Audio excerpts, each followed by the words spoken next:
also a wordsmith, and this is going to be this haiku into our topic today about fish and their ability to see colors. So take it away, Professor. The haiku's syllable count, it's 575, three lines with 575 syllables. Colors in sky and below the sea. Where did the red go? That's the question of the day. Where did the red go? That's right. It doesn't last long. That is the question. It's fleeting. And the problem is when we deal with color, everybody has their favorite colors when they fish. And the tackle companies make billions of dollars on color combinations and whatever. But what is your favorite color? And if you have a favorite color, why does it work? Yeah. Why does that color work? But before you really can answer that question, you need to know a couple of things. You need to know what happens to color in water. That's the where does the red go part. And what do fish see? Yeah. I mean, you have to know those things. And it may be not just fish. What does the fish that you're trying to target see? And last week we talked a little bit about the electromagnetic. If you go to ncoif.com, and right on the list there's a section in there that I put a bunch of pictures, and that we're going to go over today, so you can actually see what we're talking about. The people that have their computers on or their phone or whatever, and can go to ncoif.com. And we looked at the electromagnetic spectrum. We're familiar with the, photons are just different energy, anywhere from gamma rays to radio waves. And in the middle, somewhere in the middle, is our visible light, what we see. And the top thing at the NCOIF is a rainbow. It's a rainbow of colors. We see the rainbow, and we know that what we see there is what we see in the air. Well, let me hold your thought right there, Dr. Bogus. Yes. I want to go to a caller. We have Ron from Atlantic Beach on the line. Let's see what Ron's up to this morning. Good morning, Ron. How are you? I'm good. How are you today? Hey, terrific. Hey, Ron. Hey, how's it going, Doc? Doing fine, Ron. This doesn't have anything to do with what you're talking about today, but your comment about the manatee kind of sparked my memory. And on about 2 weeks ago, it was a Saturday, I was fishing with a friend in the Turning Basin. Right. And I had a sunfish come swimming by my boat. I saw the fin sticking out of the water about, 30 or 40 yards from the boat, and the rascal swam right by me. And he must have been 4 feet across with that fin sticking out of the water. Yeah, I've seen recently a number of people posting videos and pictures of the sunfish. There must have been a bunch around, or one that got around a lot. Yeah, you can't tell if it's one or a whole school of them. I don't know, but I've been fishing in these waters a long time, and I've never seen one. So I thought that was kind of interesting. Yeah, they are way interesting critters. Big. Yeah, and very strange looking. It's hard to describe. Well, so is a manatee. It's a unique sighting when you see that. Hard to describe them. Yeah, that's cool, Ron. Did you get a picture of it? Were you quick enough? I did. It was one of those. Yeah, it just happened. What is that? And I didn't know if it was the tail fin on a shark coming by.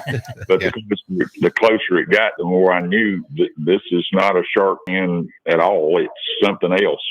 And then by the time I recognized what it was it was gone. But just wanted to share that with Doc and the audience, and keep an eye. They're right. really unusual hey, Ron, fish. Hey, Ron, what's your favorite color lure to use?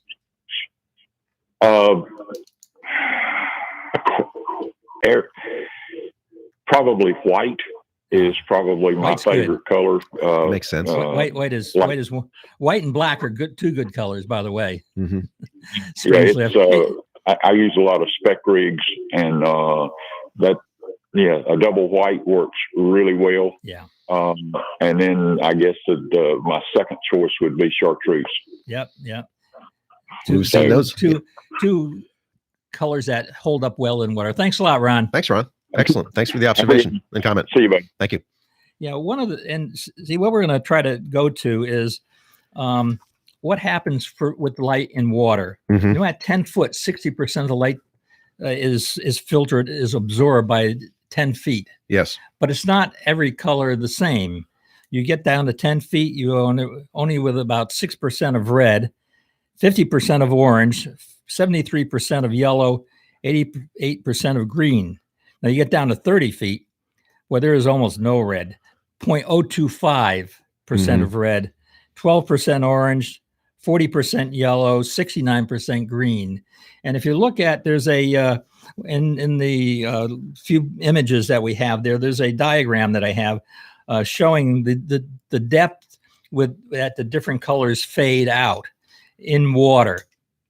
And so as you get into deeper and deeper into the water, you filter out these colors. Red is the first one to go. It's the lowest energy on the spectrum there, from the red to the blues. That was the high energy, and beyond the blue is the ultraviolet, and those are the higher energy stuff. And ultraviolet lights actually penetrates the water fairly good. You know, you can get sunburn on a cloudy day, Right. so it gets through the raindrops and the cloud droplets of water, and also penetrates.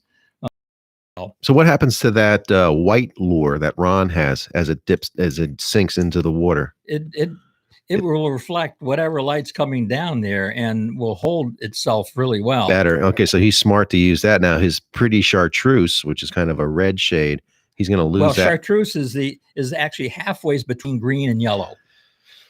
Okay, so that's going to hold up pretty well, really well, mid-range. Actually. Yeah, it holds up really, and not only does it hold up well in the water, but it also holds up well in dirty water, sedimented water, with suspended particles and stuff.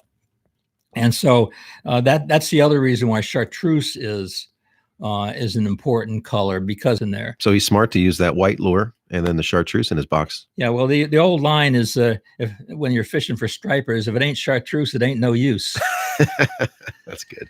It's a particular color that holds up really well. But we can see from that diagram there at 12 feet, there's basically no red. What happens is the red will turn to black. You get either a gray or black color because you just fade out. So that's a really important consideration as you're going down. In fact, one of the pictures we have there is one of which I showed you last week. We didn't talk about it on the show, but showed you the picture of the flounder sitting on that's actually a concrete pipe. Yep. He's sort of blended on AR-330, which was a favorite of Jim Francisconi's, who used to run the program as far as the artificial reef program. And that's at 65 feet. And what you see is what you get. If you don't have a flashlight down there or artificial light, what you see is the blues, the greens, the violets. That's the natural color at 65 feet. No reds. In fact, if you would see a red snapper or something there, you wouldn't see very much. You'd see a gray snapper.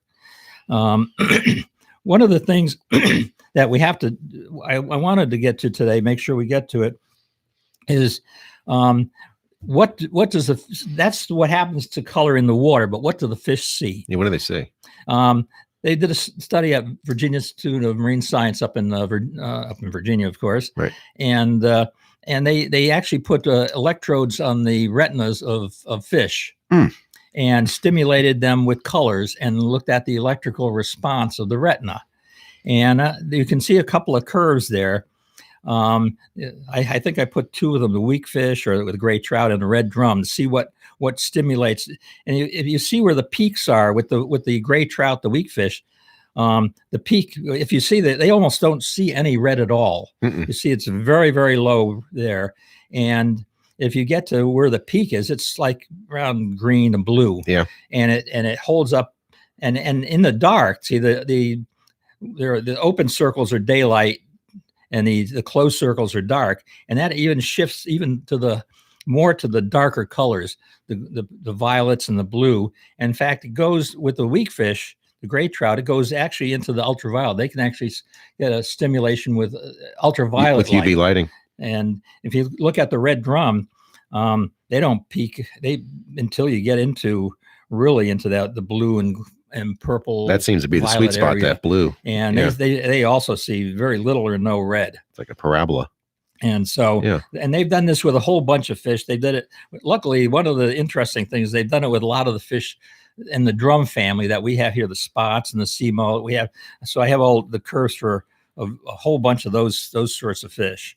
And so that really makes, it gives you a feel for understanding of what colors, what they see there. And you can get that if you go on to Dr. Bogus's website, ncoif.com. It's right there where it says fish and trivial colors. What do Trivial fish colors. see? Trivial colors. Yeah.